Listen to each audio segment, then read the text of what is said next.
ఓం నమస్తే. నేను doctor Venkata Chaganti, president, university of applied Vedic sciences. నేను ప్రకాష్ రాజ్ గారి గురించి ఒక వీడియో చేశాను. అది కూడా ఒక చిన్న అమ్మాయి అడిగింది. నైన్త్ గ్రేడ్ చదువుతున్న అమ్మాయి. అమ్మాయి అడిగిన ప్రశ్నకి నేను సమాధానం ఇచ్చాను. ప్రకాష్ రాజ్ చాలా తప్పు చేస్తున్నాడు, రాముడి మీద స్టేట్మెంట్స్ ఇచ్చాడని. దానికి చాలామంది అవును నిజమే, ప్రకాష్ రాజ్ తప్పు చేస్తున్నాడు అని చెప్పి వాళ్ళు కూడా సమర్థించారు. కానీ ఒక అతను మటుకు విపరీతంగా సమర్థించాడు. అతను అన్నది ఏంటో చూద్దాం ఒకసారి. ఇగో ఇదండి, ఆయన మెసేజ్ పెట్టారు. ఈయన పేరు దుర్గా ప్రసాద్. దుర్గా ప్రసాద్ గారు, మీరు రాసింది ఏంటంటే ప్రకాష్ రాజ్ శ్రీరాముని గురించి తప్పుగా మాట్లాడలేదు. ఇది ఫస్ట్ స్టేట్మెంట్. దయచేసి వెళ్ళి పూర్తి ప్రసంగం వీడియో చూడండి. ఆయన తప్పుదారి పట్టిస్తున్నారు. కేంద్ర ప్రభుత్వం దక్షిణ భారతదేశాన్ని ఎలా దోచుకుంటోందనేదే ప్రకాష్ రాజ్ ఉద్దేశము. దక్షిణ భారతదేశం కేంద్ర ప్రభుత్వానికి పన్నుల రూపంలో ఎంత చెల్లిస్తోందో మీకు ఏమైనా తెలుసా? ఇది ఆయన అడుగుతున్న ప్రశ్న. మరియు బడ్జెట్లో మనకి ఎంత ప్రయోజనం చేకూరుతోంది? ముందు ఆ విషయాలు తెలుసుకోండి. ఇది వీరి యొక్క దుర్గాప్రసాద్ గారి యొక్క బాధ. ఆయన ఏమంటారంటే దక్షిణ భారతదేశం కేంద్ర ప్రభుత్వానికి పన్నుల రూపంలో ఎంత చెల్లిస్తోందో మీకు తెలుసా? ఇది నంబర్ వన్. నంబర్ టూ, బడ్జెట్లో మనకి ఎంత ప్రయోజనం చేకూరుతోందో ముందు ఆ విషయాలు తెలుసుకోండి అని చెప్తున్నాడు. ఇది అది ప్రకాష్ రాజు అందుకోసం శ్రీరామచంద్రుని గురించి మాట్లాడుతున్నాడు. ఏమండి దుర్గాప్రసాద్ గారు, మీరు నన్ను అడిగారు మీకు తెలుసా అని అడిగారు. నాకు తెలుసండి. మీకు తెలుసా? మీకు తెలియదని అనుకుంటున్నాను, ఎందుకంటే ప్రకాష్ రాజ్ లాంటి వాళ్ళ మాటల్ని మీరు నమ్ముతున్నారు కాబట్టి. నేను అది చూపిస్తాను మీకు, ఏమిటి మనం ఏం చేస్తున్నాం అని. ఒకటి సరే, ఏమంటున్నారంటే వీళ్ళ ఊహ ఏదంటే కేసీఆర్ అందరి మైండ్లో ఇది పెట్టాడు ఫస్ట్. ఏమనంటే మేము 1,00,000 కోట్లు పంపిస్తున్నాం మీకు, మాకు ఇచ్చేది ముష్టి 50,000 కోట్లే, 1,00,000 కోట్లు మీకు ఇస్తున్నాం. ఈయనేంది ఇచ్చేది? కేసీఆర్ ఏంటండి ఇచ్చేది? దక్షిణాది రాష్ట్రాలు ఏంటండి ఇచ్చేది? భారతదేశం అంతా ఒక్క దేశం అండి.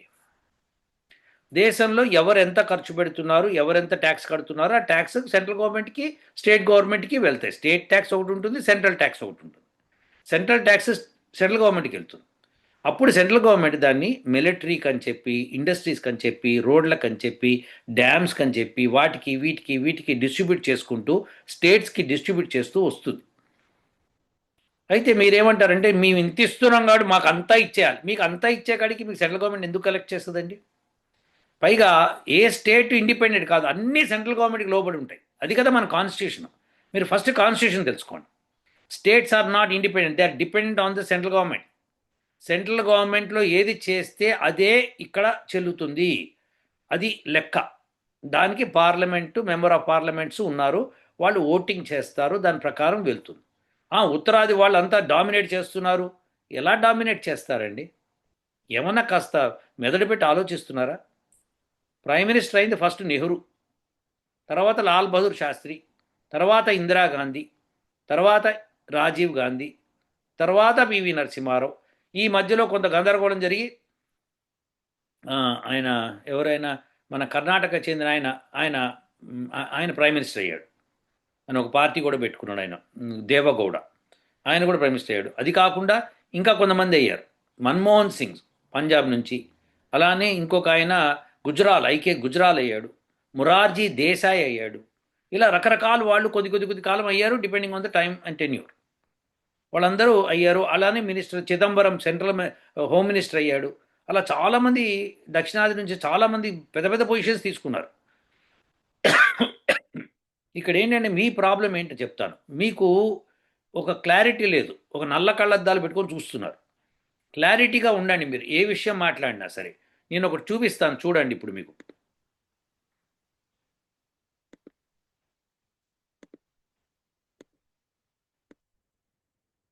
ఇది సెంట్రల్ గవర్నమెంట్కి ఎంత ట్యాక్స్ కడుతున్నాము ఒక్కొక్క స్టేట్ అన్నది భారతదేశంలో. ఆంధ్రప్రదేశ్ మొత్తం కలిపి 64,362 క్రోర్స్. ఇది క్రోర్స్లో 64,362 క్రోర్స్ ఇది ఆంధ్రప్రదేశ్ కడుతున్నది. అలానే మీరు ఇప్పుడు తమిళనాడుకి వెళ్దాం. తమిళనాడు 23, అది మనం ఇలా చూసుకుంటూ వెళ్తే 62,000 ఇంత. సో అది 60, అది 60, ఇది 60 ఉండలేదు. తెలంగాణ ఎంత? తెలంగాణ ఇది నెక్స్ట్ 33,000 అంతే కడుతోంది అది. దానికి ఓ లొల్లి. తర్వాత ఇంకా కర్ణాటక ఇది కూడా 63,000. మీరు ఒక్కసారి దాని కిందనే చూడండి, మధ్యప్రదేశ్ ఎంత కడుతోందో. కేరళ కింద మధ్యప్రదేశ్ 1,12,133 crores. అదే దానిపైన కేరళ ఎంత? 36. కేరళ, కర్ణాటక, ఆంధ్రప్రదేశ్, తమిళనాడు అన్నీ కలిపి కూడా మధ్యప్రదేశ్ కడుతున్నంత కట్టట్లేదు. అలానే యూపీ చూడండి, ఉత్తరప్రదేశ్ 26 అంటే 2,68,000, 2,68,910 crores. సో ఇది వీళ్ళు కడుతున్నది. మిగతాది కూడా చూడండి. వెస్ట్ బెంగాల్ కూడా చూడండి. 1,10,00,000 కాదు, ఒక నిమిషం ఉండండి. 1,10,119 crores. సో ఇలా ల్యాక్స్ ఆఫ్ క్రోర్స్లో వీళ్ళందరూ సప్లై చేస్తున్నారు నార్త్ నుంచి. మీరేమో మేమింత సప్లై చేస్తున్నాం ఓ లొల్లి లొటాస్ చేస్తున్నారు. మీరు ఒకసారి సెంట్రల్ గవర్నమెంట్ లెక్కలు బయటకు వస్తాయి కదా, అవన్నీ చదవండి. ఈ పొలిటీషియన్స్ మిమ్మల్ని స్పాయిల్ చేస్తున్నారు, పొల్యూట్ చేస్తున్నారు. ఇంకోటి మిమ్మల్ని అడుగుతాను, ఇప్పుడు నేను ఇంత ఇచ్చాను కాబట్టి నాకు అంత ఇవ్వు అనడానికి మీకు అధికారం లేదు. సెంట్రల్ గవర్నమెంట్ ఏది డిసైడ్ చేస్తే అది మన యూనియన్ ఆఫ్ గవర్నమెంట్ యూనియన్ అంటారు అనమాట. అది సెంట్రల్లో అది మన కాన్స్టిట్యూషన్ రాసుకున్నాం. అట్లా రాసింది మరి ఎవరు రాశారు? దానికి ఆమోదముద్ర అంబేద్కర్ వేసాడు, అంబేద్కర్ చైర్ చేశాడు దానికి, ఆ కమిటీకి. So therefore you have to understand. మీరు అందరూ క్లియర్గా అర్థం చేసుకోవాల్సింది ఏంటంటే మనమేమి ఇచ్చేయట్లేదు అక్కడ. మనం ట్యాక్స్ కట్టాలి సెంట్రల్ గవర్నమెంట్కి. స్టేట్ని నువ్వు కూడా కలెక్ట్ చేసుకో అని చెప్పి సెంట్రల్ గవర్నమెంట్ ఇస్తేనే ఛాన్స్ మీరు కలెక్ట్ చేసుకోగలుగుతున్నారు. లేకపోతే మీకు బడ్జెట్ ఎక్కడిది? మీరేమో ఫ్రీగా ఇచ్చేస్తారు అన్నీ. ఫ్రీ బస్సులు, free gas, free this thing, free that thing, free this thing అని ఇచ్చారు, బాగుంది. మీరు ఇచ్చేటప్పుడు చూసుకోరా మీకు బడ్జెట్ ఎంత ఉంటుందో. కర్ణాటక, తెలంగాణ, తమిళనాడు, కేరళ ఇవన్నీ ఫ్రీగా ఇస్తున్నాయి చాలా విషయాల్లో. ఆ ఫ్రీ ఇచ్చే ముందర మేము ఇచ్చడానికి మా దగ్గర అంత బడ్జెట్ ఉందని చూసుకోవాలి కదా. సెంట్రల్ గవర్నమెంట్ నుంచి మాకు ఇంత రావాలి మీకు డిమాండ్ ఉండదు. సెంట్రల్ గవర్నమెంట్ ఎంత డిసైడ్ చేస్తుందో అంతే వస్తుంది. అది డిసైడ్ చేయడం ప్రాపర్గా చేస్తారు, అంతేకాని ఇంప్రాపర్గా చెయ్యరు. మాకు తక్కువ ఇచ్చారు వాళ్ళకి ఎక్కువ ఇచ్చారు ఉండదు అక్కడ. మీరు ఇది అడిగారు కదా, మరి కాశ్మీర్కి స్పెషల్ స్టేటస్ కొన్ని దశాబ్దాలు ఇచ్చారు. మీరు అడిగారా ఏనాడన్నా? పోరాడారా మీరు ఏనాడన్నా? బీజేపీ చేసింది ఆ విషయం.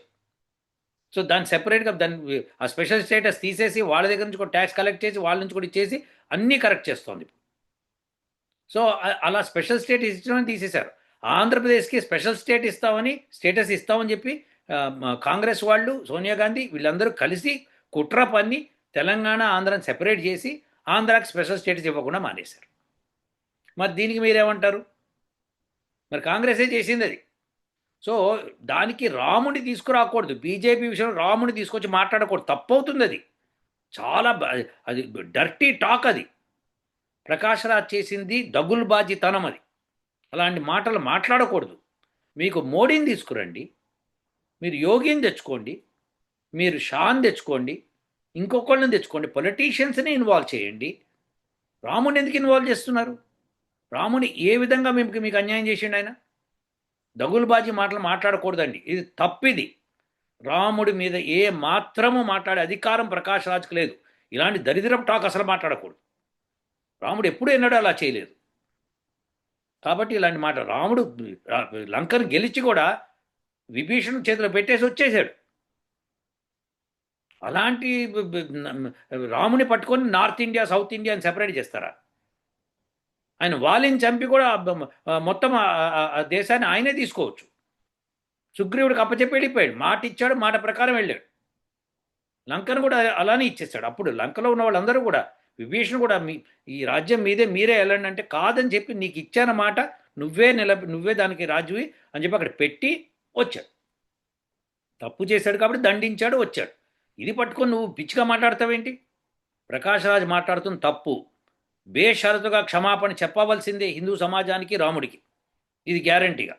సో ఇంకోటి, లెక్కలు చెప్పకండి నాకు. లెక్కలు తీస్తే బయటికి అసలు సౌత్ ఇండియా ఎంత తక్కువ ఇస్తుందో మీకు అర్థమైపోతుంది. ఎంత ఇవ్వాలి ఏంటని. ఇప్పుడు తెలంగాణ ఉందండి, ఇదివరకు తెలంగాణ, ఆంధ్రప్రదేశ్ అన్నీ కలిపి హైదరాబాద్ క్యాపిటల్గా ఉండింది. రెవెన్యూ క్యాపిటల్ హైదరాబాద్ నుంచి విపరీతంగా జనరేట్ అవుతుంటే స్ప్లిట్ చేసి ఆ రెవెన్యూని ఇవ్వకుండా మానేశారు. 10 ఏళ్ళు ఇస్తామన్నారు, ఏమి ఇచ్చారో తెలియదు. నేను 10 ఏళ్ళు ఇవ్వటం ఏంటి? రెవెన్యూ వస్తున్నది హైదరాబాద్ నుంచి, మొత్తం ఆంధ్ర తెలంగాణ అంతా కలిపి కూడగట్టుకుని హైదరాబాద్లో పెట్టారు. దాన్ని కాదంటే ఎట్లా? సరే, పోనీ తెలంగాణ సెపరేట్ అయింది, హైదరాబాద్ నుంచి వచ్చిన రెవెన్యూ హైదరాబాద్ నుంచి వస్తుందా? హైదరాబాద్ నుంచి వచ్చిన రెవెన్యూ కరీంనగర్ నుంచి వస్తుందా?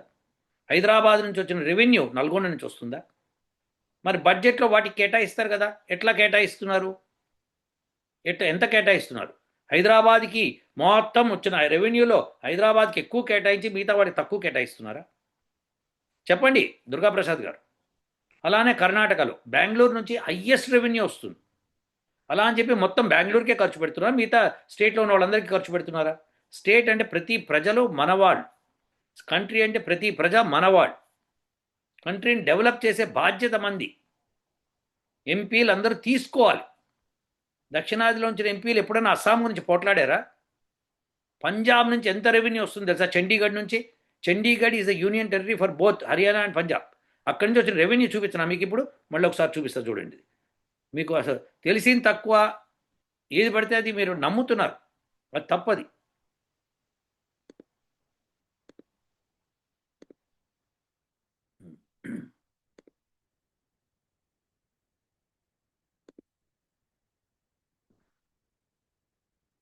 ఇది కనిపిస్తోందని మీకు ఇది. దీనిలో ఇప్పుడు పంజాబ్ చూద్దాం, చండీగఢ్ చూద్దాం. చండీగఢ్, ఛత్తీస్గఢ్ ఇది వేరు, చండీగఢ్ ఉండాలి. చండీగఢ్ మరి దానికి విడిగా ఇచ్చారా లేదా? యూనియన్ టెరిటరీస్ కింద ఇవన్నీ స్టేట్స్ అనుకుంటా. పంజాబ్ ఉంది. Punjab is 30,000 crores. So 30,000 crores Punjab. కానీ చండీగఢ్ చాలా ఎక్కువ ఉంటుంది. అది ఇక్కడ బహుశా ఇది యూనియన్ టెరిటరీ అని ఇక్కడ స్టేట్స్లో ఇవ్వలేదేమో. యా, సరే, మొత్తానికైతే వెస్ట్ బెంగాల్, ఉత్తరాఖండ్, ఉత్తరప్రదేశ్, త్రిపుర, తెలంగాణ, రాజస్థాన్, పంజాబ్, ఒడిస్సా, నాగాలాండ్, మిజోరాం, మేఘాలయ, మణిపూర్, మహారాష్ట్ర, మధ్యప్రదేశ్, కేరళ, కర్ణాటక, జార్ఖండ్, హిమాచల్ ప్రదేశ్, హర్యానా, గుజరాత్ ఎంత ఇస్తోంది? గుజరాత్ ఇచ్చేది 57,000 crores. గోవా ఒక్కటే ఎంత ఇస్తోంది? 5,570. గోవా ఇస్ చాలా చిన్న ప్లేస్, అది ఎంత ఇస్తోంది? చాలా చిన్న స్టేట్.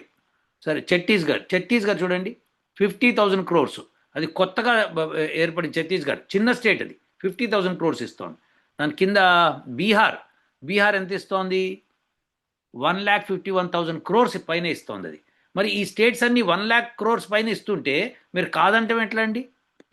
చండీగఢ్ ఇవ్వలేదు ఇక్కడ, ఐ డోంట్ నో, ఇవ్వాలి జనరల్గా. సో మొత్తానికైతే మనకు తెలిసింది ఏంటంటే నార్త్ ఇండియా స్టేట్స్ విపరీతంగా ఇస్తున్నాయి, ఇవ్వట్లేదని ఎవరన్నారు? అది మీరు గమనించాల్సింది ఏంటంటే అక్కడ పాపులేషన్ ఎక్కువ ఉంది, ఎక్కువ అయింది, ఇదివరకు నుంచే ఎక్కువ ఉంది. మీరు ఇప్పుడు ఏదో మేము అదేంటది వన్ ఫ్యామిలీకి కావాల్సిన మేము ఫ్యామిలీ ప్లానింగ్ చేసుకున్నాము అందరం ఇక్కడ సౌత్ ఇండియాలో, నార్త్ ఇండియాలో చేయలేదు, అందుకే జనాభా ఎక్కువ. ముస్లిమ్స్ జనాభా ఎక్కువ అండి. ఆ మాట చెప్పాడా ప్రకాష్ రాజు? ముస్లిమ్స్ ఎంత జనాభా ఉంది, వాళ్ళకి ఎంత రెవెన్యూ ఇస్తున్నారు? మనం ట్యాక్స్ కట్టింది ముస్లిమ్స్కి ఇస్తున్నారు. మాట్లాడండి మరి, అది మాట్లాడండి. ఫ్రీగా ఎంత ఇస్తున్నారు? మౌలాస్ ఎంత ఇస్తున్నారు వాళ్ళకి జీతాలు? వాళ్ళకి అదేదో వాట్ ఈస్ దట్ కాల్డ్, ఏదో ఉంది కదా వాళ్ళకి, ల్యాండ్ మావే అని చెప్పి కబ్జా చేసేస్తుంటారు. సో అది దాని సంగతి మాట్లాడరా? అది మాట్లాడరా మీరు? అది గవర్నమెంట్ ఇచ్చిందే, అది కూడా కాంగ్రెస్ గవర్నమెంట్ ఇచ్చిందే, బీజేపీ ఇచ్చింది కాదు అది. సో ఇలాంటివన్నీ వాళ్ళు చేస్తున్నప్పుడు దానికి మాట్లాడరా మీరు? అవన్నీ మాట్లాడండి. ఉత్తరప్రదేశ్లో జనాభా మనకి భారతదేశం ఏర్పడినప్పుడే చాలా ఎక్కువ, దాన్ని కంట్రోల్ చేసుకుంటూ వస్తేనే ఇంత ఉంది. ఇప్పుడు కంట్రోల్ చేయలేదన్న మాట తప్పు మాట అది. మొత్తం ఉత్తరప్రదేశ్, ఆ ప్రదేశ్, ఈ ప్రదేశ్ అంతా కూడా ఫ్యామిలీ ప్లానింగ్ ఇంప్లిమెంట్ చేశారు.